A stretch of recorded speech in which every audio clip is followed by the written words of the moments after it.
జై గురుదేవ్. ఓం శ్రీ సాయిరామ్. సంస్కారం అంటే ఏమిటి? దివ్యాత్మ స్వరూపులారా, సృష్టిలో నిరంతరం ప్రతి క్షణం పరిణామం జరుగుతూనే ఉంటుంది. పంచభూతాత్మకమైన నిర్జీవులలో ఈ పరిణామం నెమ్మదిగా జరుగుతుంది. జీవులలో మాత్రం అతివేగంగా జరుగుతుంది. అందువల్ల జీవులలో మాత్రమే అంతరంగంలో మార్పు కలుగుతుంది. దానిని జీవ పరిణామం అంటారు. ప్రతి జీవికి పుట్టుట, పెరుగుట, గిట్టుటనే 3 ప్రక్రియలు సంభవిస్తాయి. పుట్టుకకు మూల కారణం కారణ శరీరం అనబడే విత్తనం. ఆ విత్తనంలో ఆ జీవిత కార్యక్రమం అంతా నిక్షిప్తమై ఉంటుంది. వాస్తవానికి ప్రతి జీవి ఎక్కువ కాలం జీవించాలని ఆరాటపడుతుంది. పరిసరాలకు అనుగుణంగా తన అంతరంగాన్ని మార్చుకుంటుంది. లేకుంటే మనుగడ సాధ్యం కానే కాదు. ఆ విధంగా చుట్టూ ఉన్న వాతావరణంలో సంభవించే మార్పులకు అనుగుణంగా తన అంతరంగాన్ని మార్చుకొనగలిగితే దానిని పురోగమన పరిణామం అంటారు. అలాగాక అంతరంగాన్ని మార్చుకొనకుండా పరిసరాన్ని మార్చే ప్రయత్నం చేస్తే తిరోగమన పరిణామం జరుగుతుంది. ఆ విధంగా పరిసరానికి అనుగుణంగా అంతరంగంలో, ప్రత్యేకించి సూక్ష్మ శరీరంలో సంభవించే మార్పునే సంస్కారం అంటారు. ఆ మార్పు పురోగమన దిశగా జరిగితే ఉత్తమ సంస్కారం అంటారు. అలాగాక తిరోగమనంలో జరిగితే చెడు సంస్కారం అంటారు. ఉత్తమ సంస్కారాల వలన శరీరం పరిసర మార్పులను ఎదుర్కొనగలిగి ఉంటుంది. చెడు సంస్కారాల వలన అంతరంగం బలహీనపడుతుంది. ప్రస్తుతం మానవ జాతిలో తిరోగమన విధానమే జరుగుతుంది. గమనించండి.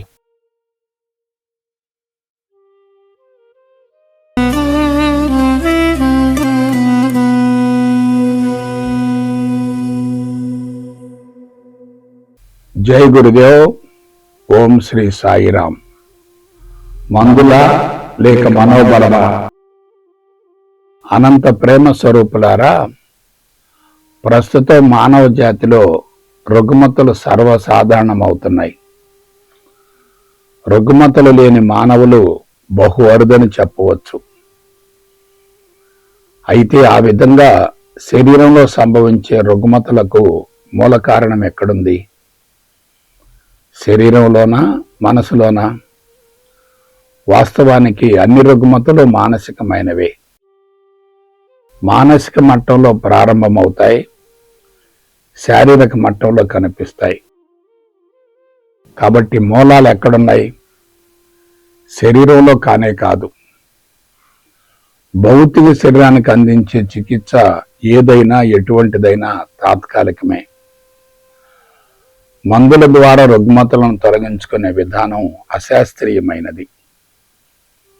అయితే పంచభూతాలను సమన్వయం గావించడం కోసం ప్రకృతి సిద్ధమైన పదార్థం తప్పక అవసరమే. కానీ అదే సమయంలో అంతరంగాన్ని కూడా సమూలంగా శుద్ధి గావించుకొనగలిగితే శరీరం జీవితాంతం ఆరోగ్యంగా ఉంటుంది. ఎందుకంటే ఆరోగ్యాన్ని మించిన ఐశ్వర్యం ఏముంటుంది? రుగ్మతలతో జీవించటం అంటే నరకమే కదా. అందువలన ముందు రుగ్మతలకు సంబంధించిన మూల కారణాన్ని గురించి తెలుసుకొని దానిని సరిచేసుకునే ప్రయత్నం చెయ్యాలి. కాబట్టి మందుల మీద దృష్టిని కేంద్రీకరించడం కన్నా మనోబలాన్ని పెంపొందించుకునే ప్రయత్నం చెయ్యాలి. మనసును సమూలంగా ప్రక్షాళన గావించుకోవాలి. అంతరంగమందలి చెడు సంస్కారాలను కోకటి వేర్లతో సహా సమూలంగా పెకడించి వేయాలి. అందుకు ఆధ్యాత్మిక మార్గం అద్భుతంగా దోహదపడుతుంది. వేరే మరొక ప్రత్యామ్నాయమే లేదు. అందుకే మందులు కేవలం తాత్కాలికం, మనోబలమే శాశ్వతం.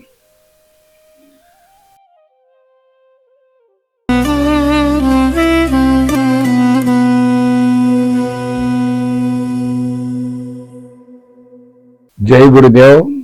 ఓం శ్రీ సాయిరామ్. కారణ శరీరం అత్యంత కీలకం. అనంత ప్రేమ స్వరూపులారా, ఒక వృక్షం తయారు కావడానికి విత్తనం ఏ విధంగా అవసరమో, మానవ జీవితం ఉద్భవించడానికి మూలం కారణ శరీరం అనే విత్తనం. ఆ విత్తనం లేకుండా జీవితానికి అవకాశమే లేదు. అది తల్లిదండ్రుల ద్వారా విడుదలైన 2 అర్ధబీజాల కలయికను ఏర్పడుతుంది. ఆ విత్తనంలో తల్లిదండ్రులు ఇరువురి శారీరక మానసిక స్థితులు సూక్ష్మంగా నిక్షిప్తమై ఉంటాయి. వేదాంత పరంగా వానిని సంచిత కణములు అంటారు. ఆ విత్తనంలో భవిష్యత్తు జీవిత కార్యక్రమం అంతా నిక్షిప్తమై ఉంటుంది. అంతేగాక అది 3 భాగాలుగా విభజింపబడి ఉంటుంది. మొదటిది కేంద్రకం లోపల ఉన్న 23 జతల క్రోమోజోములు. 2 కంటికి కనిపించే కణ పదార్థం. 3 కంటికి కనిపించని సూక్ష్మ శరీరం. 20 జతల క్రోమోజోములు భవిష్యత్తులో మనిషి మెదడుగా రూపాంతరం చెందుతాయి.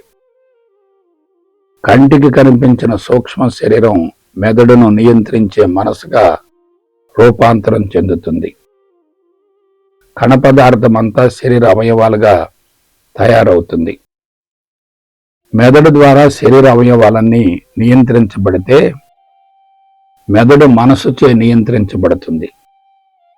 అంటే కంటికి కనిపించిన సూక్ష్మ శరీరం యొక్క ప్రతిరూపమే మెదడు. మెదడు సమర్థవంతంగా పనిచేస్తే శరీర అవయవాలన్నీ చైతన్యవంతంగా ఉంటాయి. అటువంటి మెదడుకు మనసు ద్వారా పుష్కలంగా ప్రాణశక్తి అందించబడాలి. జాగ్రత్తగా విశ్లేషించినట్లయితే మనసుకు, మెదడుకు, శరీరానికి మధ్య ప్రత్యక్ష అవినాభావ సంబంధం ఉంటుంది. అయితే ఆ మూడింటిలో కూడా మనసు చాలా కీలకమైనది. ఆ మనసుకు మూల కారణం కారణ శరీరమే కదా.